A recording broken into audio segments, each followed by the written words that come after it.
Diyan ko po binibake ang aking coffee after ko po mahugasan at na-drain na. So, mga 40 minutes ko po siyang binibake dyan. At ito naman po yung naluto na. Ayan.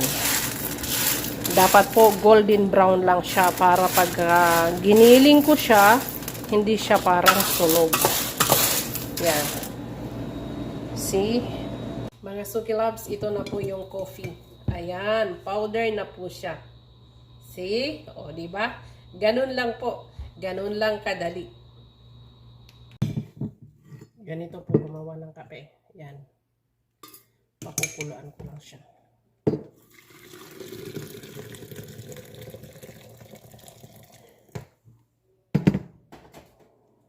Yan, mga 10 minutes pagkakulo niya. Ito po ang nilalagay sa kape.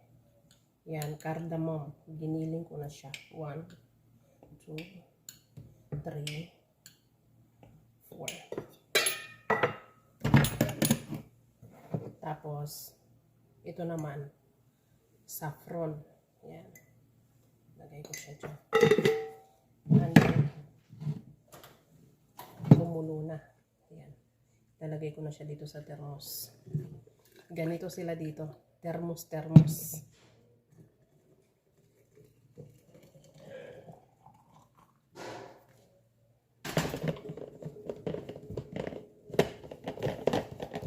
Ready to serve na.